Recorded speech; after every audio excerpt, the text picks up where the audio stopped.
God bless you all. प्रभु आप सबको बहुत सारी आशीष बरकत दे। आमीन। हम भाई जोशुआ के संग जाएंगे। God bless you brother. सुंदर कलाम के लिए प्रभु आशीष दे, बरकत दे आपको। और हमारे बीच में भाई इमानुएल हैं, आज अभी लॉगिन हुए हैं। प्रभु इनको आशीष दे, आज इनका बर्थडे है। प्रभु इनको बहुत सारी आशीष और बरकत दे, और प्रभु इनको तंदुरुस्ती जी दे और अपने कलाम में और बढ़ाए। और हम चाहते हैं कि भाई इमानुएल भी कुछ कलाम से हमें कुछ सिखाए। भाई इमानुएल। Praise the Lord. सब भाई बहनों को जय मसीह की। जय मसीह भाई जी। मैं थोड़ा लेट हो गया ज्वाइन करने में, क्योंकि मेरा कल से कुछ मुझे जुकाम सा हुआ है।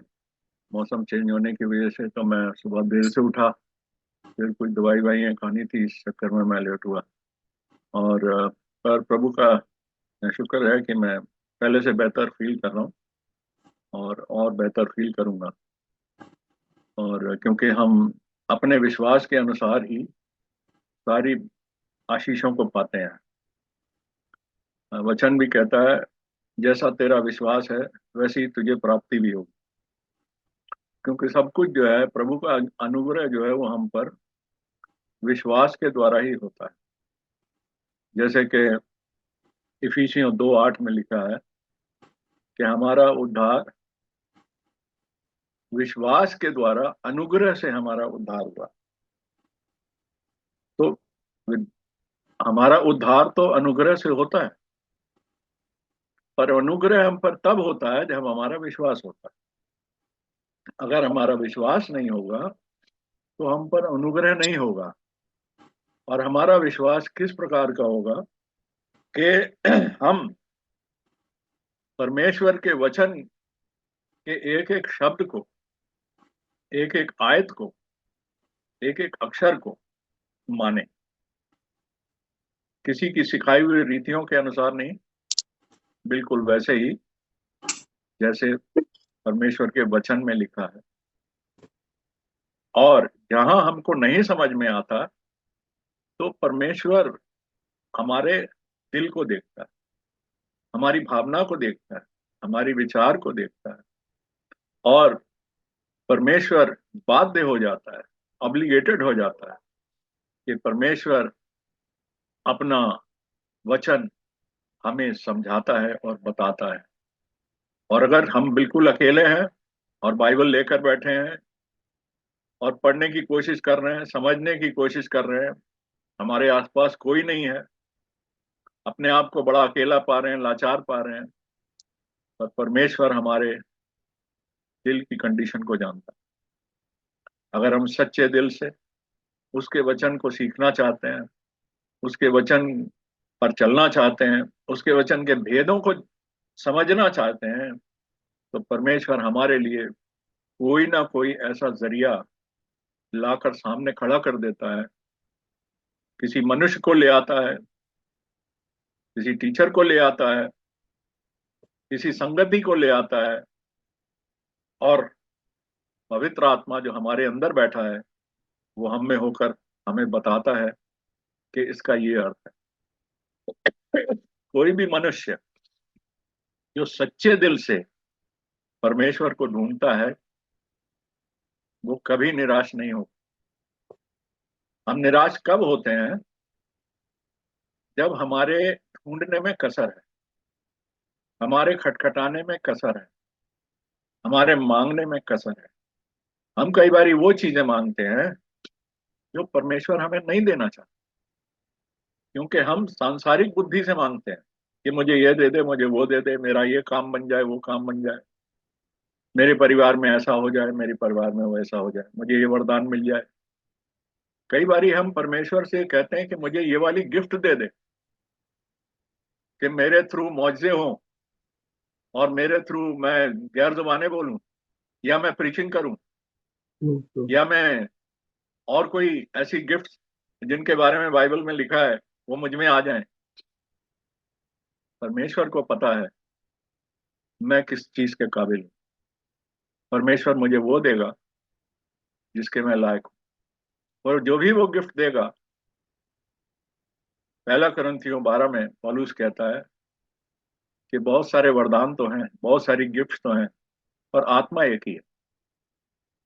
हमें कैसे पता लगेगा कि ये वाला गिफ्ट परमेश्वर की ओर से है, ये वाली टीचिंग परमेश्वर की ओर है, ये हीलिंग परमेश्वर की ओर है, ये प्रार्थना परमेश्वर की ओर से? कैसे पता लगेगा? क्योंकि आत्मा एक होना चाहिए, एक ही आत्मा से। पहला कुरिन्थियों 12:13 में लिखा है, हमने एक ही आत्मा से पवित्र आत्मा में होकर बपतिस्मा लिया है। एक ही आत्मा, अलग अलग आत्मा नहीं। क्योंकि वो आत्मा कौन है? वो आत्मा परमेश्वर है। गॉड इज स्पिरिट, यूहन्ना 4:24 में लिखा। परमेश्वर ही सत्य है, वही मार्ग है, और वो आत्मा है, और वही ज्योति है, जैसा भाई ने अभी हमको बताया। परमेश्वर जहां होता है वहां ज्योति होती है। और जब चेले उसके पास आकर पूछते थे कि तूने अभी इतना बड़ा सरमन दे दिया, इतना बड़ा प्रवचन सुना दिया, इतनी बड़ी भीड़ को रोटी खिला दी, इतने लोगों को चंगा कर दिया, इतनी बड़ी भीड़ तेरे साथ साथ घूमती है, पर तूने जो इनको सब ये बताया है, इसका मतलब क्या है? तब प्रभु ने कहा, ये इनके लिए तो यह दृष्टांत है, पर तुम्हारे लिए ये प्रकाशन है। जो प्रभु के पीछे चलने वाले उसके चेले होते हैं, जिनका पर्सनल एक्सपीरियंस, जिनका व्यक्तिगत अनुभव प्रभु के साथ होता है, प्रभु बाध्य होता है, प्रभु मजबूर होता है कि उनको वो बातें सिखा। जैसे मत्ती 13 बाब के अंदर में यीशु मसीह बीज बोने वाले का दृष्टांत बता रहा होता है, और जब वो दृष्टांत बचा चुका, उस दृष्टांत में उसने बहुत सारी चीजें बताई, कैसी जमीन, कैसा बीज, बीज बोने वाला कौन है, वो ये सारी चीजें जब वो बता चुका, उसके बाद जो भीड़ ये सुन रही थी, वो सुन के वो वापस चली गई। उन्होंने सरमन सुन लिया और घर चले गए। जैसे आजकल हम लोग चर्चेज में भी करते हैं, और बहुत सारे चर्चेज में, लाखों चर्चेज में यही होता है। लोग आते हैं, कुर्सी पे बैठते हैं, सरमन सुनते हैं और घर चले जाते हैं, हाथ मिला लेते हैं, हेलो कर लेते हैं, उसके बाद किस्सा खत्म। पर यीशु मसीह के जो चेले थे, मत्ती 13 में लिखा, जब उसने वो सरमन खत्म कर दिया, दृष्टांत खत्म कर दिया, तो यीशु मसीह के चेले प्राइवेसी में, व्यक्तिगत रूप से उसके पास आए। ये यीशु मसीह के चेले की पहचान है, ये एक बिलीवर की पहचान है, कि जब वो कभी भी वचन को सुनता है या पढ़ता है या टीवी में देखता है, वो जाकर उसके ऊपर मनन करता है, मेडिटेट करता है, और उसको प्रार्थना के द्वारा उस वचन को दोबारा पढ़ता है बाइबल से। ये जो बात ये बोली गई, प्रभु मुझे समझ में नहीं आई पूरे तौर पे, हो सकता है मुझे समझ तो आ गई, पर क्या मेरी समझ में कोई गलती हो सकती है? क्या उस बंदे के बताने में कोई गलती हो सकती है? या उसने बताया तो सही, पर मुझे ही समझ में नहीं आया? कहीं भी कंफ्यूजन हो सकता है। तो चेले उसके पास, मत्ती 13 में लिखा है कि प्राइवेटली, पर्सनली उसके पास आए, और उन्होंने उससे पूछा, प्रभु ये तू दृष्टांतों में बातें क्यों करता है? ये तू सरमन में लेसन तो देता है, पर ये लेसन के पीछे तो बड़े बड़े भेद होते हैं, तो ये कैसे समझ में आएंगे? तब यीशु ने उन्हें कहा, क्योंकि तुम ज्योति की संतान हो, हालेलुया। इसलिए ये भेद तुम पर नाजिल होंगे, तुम्हें दिखाए जाएंगे, तुम्हारी समझ में आएंगे। और ऐसे लोगों के लिए वो लूका में भी कहता है, मत्ती में भी कहता है, सारी दुनिया के जो लोग हैं वो सरमन तो सुनते हैं, बाइबल तो पढ़ते हैं, बड़े बड़े सेमिनार तो करते हैं, बड़ी बड़ी प्रीचिंग करते हैं, बड़े बड़ी प्रीचिंग सुनते हैं, बड़ी बड़ी डिबेट्स में हिस्सा लेते हैं, कन्वेंशन में हिस्सा लेते हैं, पर उनके जीवन में वचन का कोई असर नहीं। उनके पास वचन की नॉलेज होगी। वो बाइबल की आयतें निकाल निकाल के ऐसे फेंकेंगे जैसे कि पूरी बाइबल उनको रटी हो। पर हमारे लिए बाइबल का ज्ञान जो है, हमारी नजात के लिए, हमारे उद्धार के लिए बाइबल का ज्ञान काफी नहीं। ज्ञान के आगे एक बहुत बड़ी चीज है, वो है प्रकाशन, जिसको उर्दू में मुकाशफा कहते हैं, जिसको हिंदी में, जिसको अंग्रेजी में रिवलेशन कहते हैं। यानी कि कोई चीज, कोई ऐसा भेद, रेवलेशन का मतलब होता है प्रकाशन होना, कोई ऐसा भेद जो छुपा हुआ हो, जो ज्ञात ना हो, जो समझ में ना आ रहा हो, जिसके ऊपर कवर लगा हो, वो हम पर खुल जाए। जब हम पर खुल जाएगा तो वो प्रकाशन मिल जाएगा। जब वो प्रकाशन मिल जाएगा तब वो जो बाइबल का ज्ञान हम ले या लिए घूम रहे हैं, उस ज्ञान का प्रकाशन मिल जाएगा। तब हमको समझ में आएगा कि बाइबल क्या कह रही है, प्रभु क्या कह रहा है, परमेश्वर क्या कह रहा है, और मुझे क्या करना। प्रकाशन मिलता है पवित्र आत्मा के द्वारा, प्रकाशन मिलता है प्रभु के, परमेश्वर के अनुग्रह के द्वारा। पर इन सब के लिए विश्वास का होना जरूरी है। बगैर विश्वास के प्रभु हमसे बात नहीं करे। बाइबल कहती है जो मुझ पर विश्वास करते हैं वो ये जानते हैं कि मैं हूं और मैं एक ही परमेश्वर हूं। और जब इस विश्वास से वो मेरे पास आएंगे तो मैं उन्हें वो सारे भेद बताऊंगा जो उनके उद्धार के लिए जरूरी है। तभी बाइबल में लिखा है, मत्ती में भी और लूका में भी, कि आंखें होते हुए उनको दिखाई नहीं देगा, कान होते हुए उनको कुछ नहीं समझ में आएगा जो वो सुन रहे हैं, क्योंकि उनकी आत्मिक आंख और आत्मिक कान बंद है। हम शारीरिक आंख से तो बाइबल पढ़ सकते हैं, शारीरिक कान से सरमन सुन सकते हैं, शारीरिक जिस्म को लेकर चर्चेज में, इबादत में, मंडलियों में जा सकते हैं, गीत गा सकते हैं, भजन कर सकते हैं, सुन सकते हैं, सरमन सुन सकते हैं, बहुत अच्छा फील कर सकते हैं। उसके आगे क्या होता है? उसके आगे कुछ नहीं होता, उसके आगे सब खत्म। हम 100 साल तक भी एक चर्च में रेगुलरली जाएं, इसकी कोई गारंटी नहीं है कि हम कहाँ जाएंगे मरने के बाद। मरने के बाद जाने की गारंटी उसी को है जिसको आत्मिक आंख से दिखता है, जिसको आत्मिक कान से सुनता है, जिस पर परमेश्वर का अनुग्रह हुआ है। जब उस पर परमेश्वर का अनुग्रह होता है तो उस पर परमेश्वर के वचन का प्रकाशन होता है। उसको, ये जो वचन है, इतना गहरा वचन है, ये वचन जो है, ये किसी फिजिक्स, केमिस्ट्री या ज्योग्राफी की या सोशल साइंसेस की किताब नहीं है। ये एक ऑर्डिनरी हिस्ट्री की किताब नहीं है। ये परमेश्वर का वचन है। लोग जो सेमिनरी में पढ़ने जाते हैं, बाइबल कॉलेजेस में पढ़ने जाते हैं, बड़े बड़े बाइबल लेक्चर्स सुनने जाते हैं, बड़ी बड़ी असेंबलीज में जाकर ट्रेनिंग लेते हैं, क्या उनको वचन मिलता है? वचन का ज्ञान मिल जाता है, रट जाएगा उनको वो लेसन, पर उसके पीछे भेद क्या है वो नहीं मिलेगा। क्योंकि वो जिस सेमिनरी में जाएंगे, वो जिस कॉलेज में जाएंगे, वो जिस इंस्टीट्यूट में जाएंगे, उस इंस्टीट्यूट में एक करिकुलम है, एक उनका सिलेबस है, एक उनके यहाँ टीचर है या प्रोफेसर हैं या टीचर्स हैं।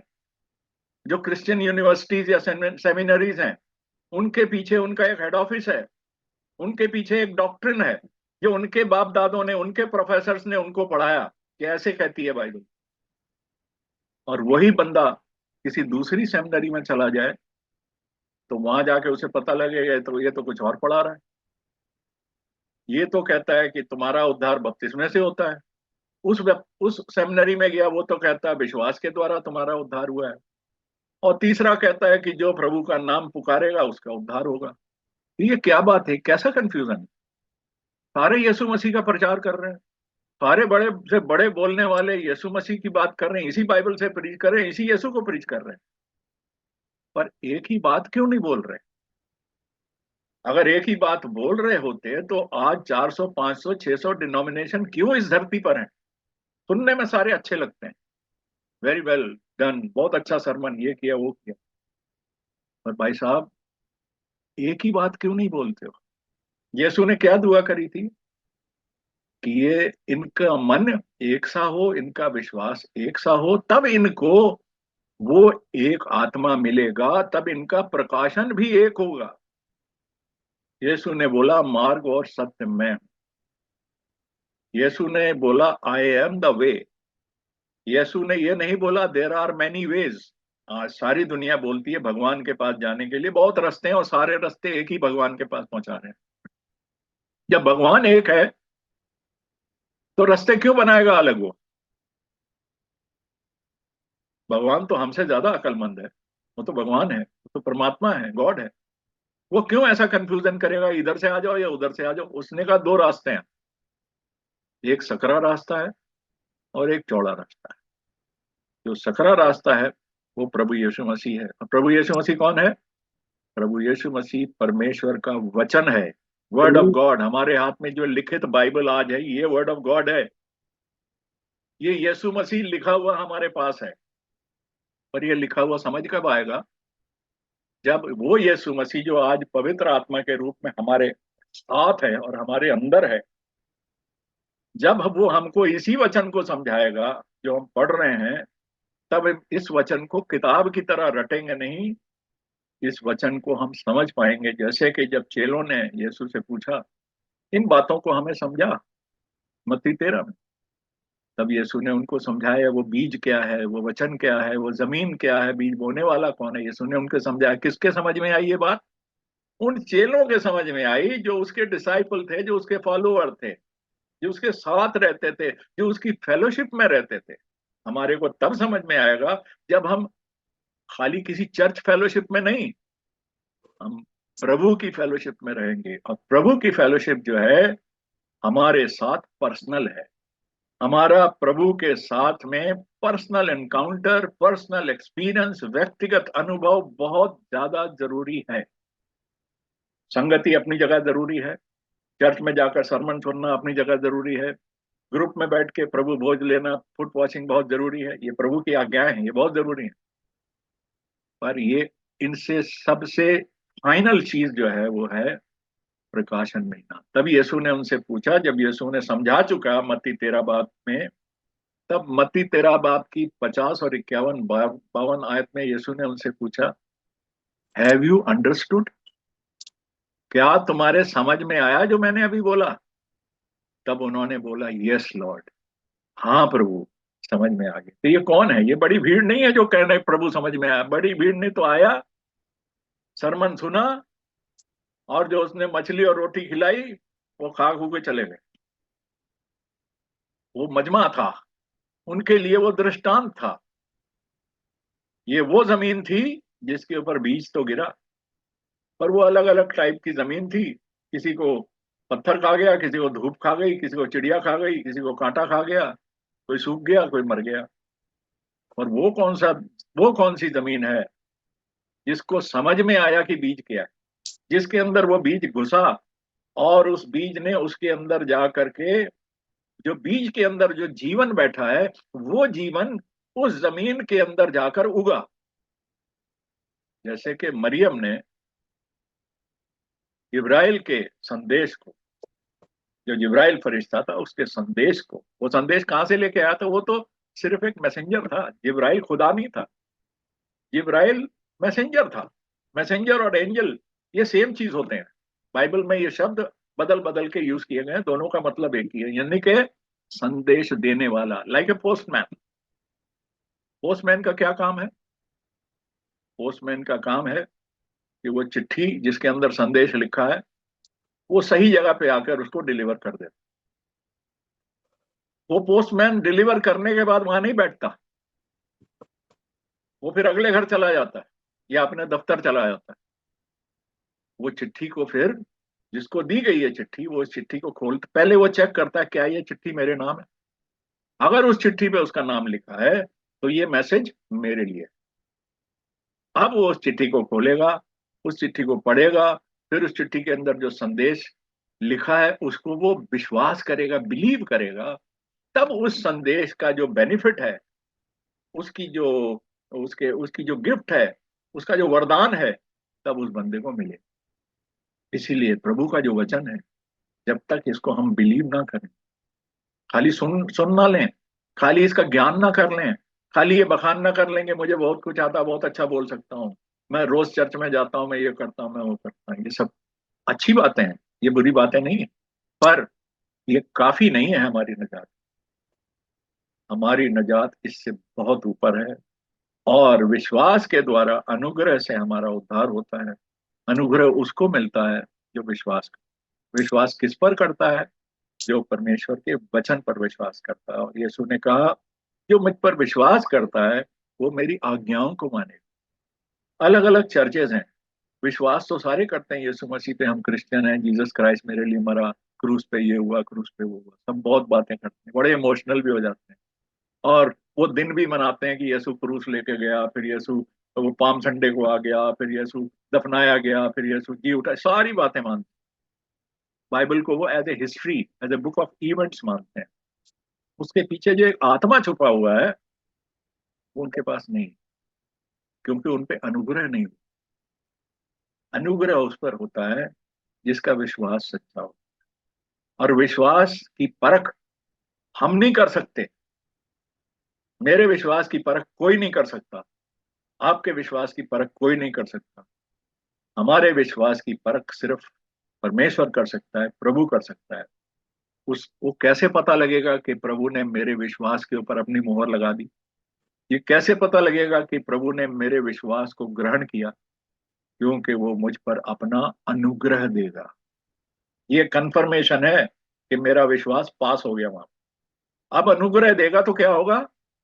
मुझे रेवलेशन मिलेगा, मुझे प्रकाशन मिलेगा। जब मुझे प्रकाशन मिलेगा तो यही वर्ड ऑफ गॉड बाइबल जो मैं पढ़ता हूं, ये मेरे सही तरीके से समझ में आने लगेगी। खाली समझ में नहीं आने लगेगी, समझ में तो सबके आ रही है, इतने सारे चर्च वाले के। सही तरीके से इसका जो असली भेद है वो समझ में आने लगेगा। यीशु मसीह के 12 चेले उसके साथ रोज घूमते थे, इकट्ठे खाते थे, इकट्ठे सोते थे, इकट्ठे फिरते थे, इकट्ठे सुनते सुनाते थे, इकट्ठे ही मौजे होते थे, इकट्ठे ही गैर जुबाने बोलते थे। ये सब कुछ काफी नहीं था। इकट्ठे ही चंगाई होती थी, ये भी काफी नहीं था। यीशु ने एक दिन सवाल पूछ लिया, इतना सिंपल सवाल कि इतने दिन से तुम लोग मेरे साथ घूम रहे हो, तुम्हें पता मैं हूं कौन? कोई कह रहा तू प्रॉफिट है, तू एलिया है, तू टीचर है, तू अध्यापक है, तू ये है, तू वो है। एक आदमी ने जवाब दिया जिसका नाम था पतरस। हम मत्ती 16 बाब के अंदर इसके बारे में पढ़ते हैं। पतरस ने कहा, तू जीवते परमेश्वर का पुत्र प्रभु यीशु मसीह। इमीडिएटली आंसर सही था। यीशु ने उसको शाबाश भी दी, तेरा आंसर सही है, कंफर्म कर रहा हूं। पर हे पतरस, ये ना समझ लेना कि तू बहुत अकलमंद है, ये जो बाकी के 11 हैं इनमें से तू अकलमंद है, ये ना समझ लेना। ये तेरे लहू और तेरे मांस ने और तेरी हड्डियों ने नहीं बताया, ये तेरे शारीरिक शरीर ने में से ये ज्ञान नहीं निकल के आया, भेद नहीं निकल के आया। ये वो अनुग्रह है जो पवित्र आत्मा के द्वारा हुआ। मेरे पिता ने जो स्वर्ग में है उसने तुझ पर ये प्रकट प्रकाशन दिया है। और ये जो प्रकाशन है, इस प्रकाशन से पता लगा कि यीशु है कौन। हम लोग सारी जिंदगी भर चर्च में घूमते हैं, क्रिश्चियन कहलाते हैं, क्रिश्चियनिटी के नाम पे पता नहीं क्या क्या करते हैं, कहते हैं हम स्वर्ग में जा रहे हैं, यीशु मेरे लिए आ रहा है। बहुत बड़ा अचंभा, बहुत बड़ा सरप्राइज होगा जिनका यीशु के साथ में पर्सनल मेल मिलाप नहीं है, जिन पर अनुग्रह नहीं हुआ, जिनका विश्वास यीशु ने अप्रूव नहीं किया। खुदा ने, परमेश्वर ने अब्राहम के विश्वास को अप्रूव किया था, उस पर मोहर लगाई थी। इसीलिए अब्राहम जो था वो धार्मिक ठहरा। जिसको परमेश्वर धार्मिक ठहराते वो 100% परमेश्वर के कनेक्शन में है और स्वर्ग में जाएगा। इसीलिए जो जो वरदान, जो गिफ्ट्स खुदा ने अब्राहम को दी, वो इस दुनिया में किसी को नहीं दी। अब कोई सोचेगा कि अब्राहम को तो मैं जानता नहीं, मेरे तो बाप दादे के बाप दादे भी इसको नहीं जानते, हमने पढ़ा है उसके बारे में। तो गिफ्ट तो उसको मिली या उसके आसपास के रिश्तेदारों को मिली, और ये भी लिखा कि सारी दुनिया के लोगों को मिलेगी, तो मुझे कैसे मिलेगी? मेरे शहर के, मेरे कंट्री के, मेरे परिवार के लोगों को कैसे मिलेगी? गलतियों की किताब में पौलुस ने कहा है कि जो अब्राहम का जो बीज है, उसको सारी नेमतें, सारी बरकतें, सारे उत्तराधिकार, सारे वरदान अब्राहम के बीज को मिले हैं। अब्राहम का बीज कौन है? गलतियों 3 में लिखा है, अब्राहम का बीज प्रभु यीशु मसीह। और गलतियों 3:29 में लिखा है, जो प्रभु यीशु मसीह में है वो अब्राहम का बीज है। और सारे वरदान, सारी नेमतें, सारी भेंटें अब्राहम के बीज के लिए थी, और वो बीज यीशु है। तो अगर मैं यीशु में हूं तो मैं अब्राहम से कनेक्टेड हूं, फिर मुझे चिंता की जरूरत नहीं। और यीशु कौन है? यीशु परमेश्वर का वचन है। तो अगर मैं परमेश्वर के वचन से कनेक्टेड हूं, सही विश्वास के द्वारा मुझ पे अनुग्रह हुआ है, तो मैं अब्राहम का सीड, तब मुझे वो सारे के सारे वरदान मिलेंगे जो अब्राहम को प्रॉमिस थे, जो अब्राहम के अलावा किसी और से परमेश्वर ने बात नहीं करी थी। और जो अब्राहम के वंशावली से जुड़ गया है, उसके ऊपर वो वरदान लागू होंगे। तो मैं और आप अब्राहम के वंशावली से कैसे जुड़ेंगे? प्रभु यीशु मसीह के द्वारा, वचन के द्वारा। हम सब इन बातों पर ध्यान रखें और प्रभु यीशु मसीह में जुड़े रहें और बने रहें। और हमारे भाई विशाल ने इतना अच्छा प्रवचन दिया, बाइबल की बातों को इतने सिंपल तरीके से, साधारण तरीके से बताया। और हालांकि मैं ज्वाइन नहीं था, फिर भी मेरी बेटी ने वो लाउड स्पीकर पर वो सरमन ऑन किया हुआ था, तो मैं पूरे घर में सुन रहा था। तो इस वजह से प्रभु हमारे भाई को और भी भाइयों को जो इस सेवा में लगे हुए हैं बहुत आशीषें दे, बहुत बरकत दे। और प्रभु ने ऐसे भाई हमारे साथ खड़े किए हैं, और ये प्रभु का ही वरदान है, उसका अनुग्रह है और उसकी भेंट है जो हमारे बीच में उसने ऐसे भाई दिए हैं, जो कि वचन के अलावा हमें बाहर की कोई तालीम नहीं देते। क्योंकि हमें पता है जो बातें वो कर रहे हैं, वो वचन से हम खोल खोल के देख सकते हैं, और वो वचन से खोल के हमें पढ़ के सुनाते भी हैं, और हम विश्वास करते हैं। तभी हमको अ, उसकी ब्लेसिंग और उसकी आशीषें हमको तभी प्राप्त। प्रभु हम सबके साथ हो, और इस समय के लिए हम उसका धन्यवाद करते हैं। और over to brother Joshua. Thank you brother, God bless you. और अब हमें ऐसे संदेश के लिए प्रभु आपको बहुत अच्छा वरदान दे और भरे कलाम से, ताकि हम आपको और खाली कर सकें और हम अपने आप को भर सकें। प्रभु आशीष दे, बरकत दे आपको। और हम आखिरी दुआ सिस्टर रूथ के साथ करेंगे। Hallelujah hallelujah hallelujah hallelujah. सर्वशक्तिमान परमपिता परमेश्वर जी, आज दे दिन ਤੁਹਾਡਾ ਧੰਨਵਾਦ ਮੇਰੇ ਖੁਦਾ, ਤੁਹਾਡਾ ਸ਼ੁਕਰ ਕਰਦੇ ਆ ਮੇਰੇ ਖੁਦਾਵੰਦ ਖੁਦਾ। ਸਵੇਰ ਤੋਂ ਲੈ ਕੇ ਸਾਨੂੰ ਹੁਣ ਤੱਕ ਪ੍ਰਭੂ ਜੀ ਤੁਸੀਂ ਆਪਣੇ ਹੱਥਾਂ ਦੇ ਸੰਭਾਲਿਆ ਪ੍ਰਭੂ ਜੀ, ਸਾਡੇ ਤੇ ਦਇਆ ਕੀਤੀ, ਮਿਹਰਬਾਨੀ ਕੀਤੀ ਮੇਰੇ ਖੁਦਾਵੰਦ ਖੁਦਾ। ਤੁਹਾਡਾ ਅਸੀਂ ਸ਼ੁਕਰ ਕਰਦੇ ਆ ਪ੍ਰਭੂ ਜੀ, ਸੱਚਮੁੱਚ ਤੁਸੀਂ ਦਇਆਵਾਨ ਪਰਮੇਸ਼ਵਰ ਹੋ प्रभु जी। ਅਸੀਂ ਆਪਣੇ ਹਰ ਇੱਕ ਭਾਈ ਭੈਣ ਲਈ ਦੁਆ ਕਰਦੇ ਆ ਮੇਰੇ ਪਿਤਾ ਪਰਮੇਸ਼ਵਰ, ਮੇਰੇ ਖੁਦਾਵੰਦ ਖੁਦਾ। ਜਿੰਨੇ ਵੀ ਇਸ ਪਲੇਟਫਾਰਮ ਤੇ ਮੌਜੂਦ ਨੇ ਪ੍ਰਭੂ, ਬਾਕੀ ਜੋ ਆਪਣੇ ਘਰਾਂ ਵਿੱਚ ਨਹੀਂ ਪ੍ਰਭੂ ਜੀ ਵਿੱਚ ਆ ਸਕੇ, प्रभु जी हर एक ते दया में रहमत कृपा वाला हाथ रखना मेरे खुदावन खुदा। मेरे प्रभु जी छोटे बच्चों ने भी प्रभु जी तुहाडे अनुग्रह विच रखदे हां प्रभु जी, उन्हां ते भी दया मेहर रहमत कृपा करना मेरे प्रभु जी। आज जो गीत गाए प्रभु, जो दुआवां होईयां मेरे पिता परमेश्वर, तुहाडे घर विच कबूल होण, तुहाडे स्वर्ग विच मेरे खुदावन खुदा प्रभु जी। तुहानू पसंद आन मेरे पिता परमेश्वर। जो वचन होया जिस बच्चे ने दिता प्रभु जी, उसने 10 20 100 गुना शीशा ना प्रभु जी परी दया में रहमत करी प्रभु जी। मेरे खुदावन खुदा तेरे स्वर्ग तो प्रभु जी जो मन्ना उतरिया सब नाल प्रभु जी, पर पूरी ना रजाई सब नु प्रभु जी। हर एक दी आत्मा नु तगड़िया करी, बलवान करी प्रभु जी, होर वधाई फलाई मेरे परमेश्वर, क्योंकि तू जिंदा ते जलाली